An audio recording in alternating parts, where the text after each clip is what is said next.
V tokratni rubriki Klicaj opozarjamo na črno gradbeno deponijo v Postojni.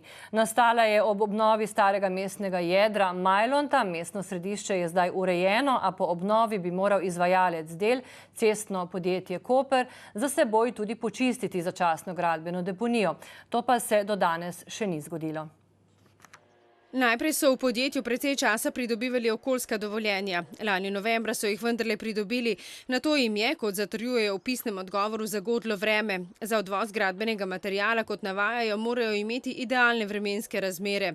Kot kaže, pa vreme ne moti drugih, saj so se v tem času kupi zemljine in smeti sredi mesta še dodajali. Na zemljišču, gre za nekdanjo Krajnarjevo žago, se je tako v pol leta nakopičilo precej nesnage.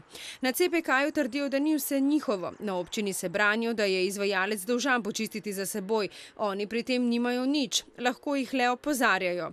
Tudi sicer občina nima urejene ustrezne gradbene deponije, običajno odvoze gradbenih ostankov prepusti izvajalcem, ki pa si za čiščenje vzamejo precej časa. Sicer pa naj bi gradbeno nesnago, kot navajajo v CPK-ju, začeli čistiti po prvomajskih praznikih, več kot pol leta od zaključka del. Smeti pa niso zmotile nemških turistov, ki so si za svoj postanek v Sloveniji izbrali prav gradbeno deponijo.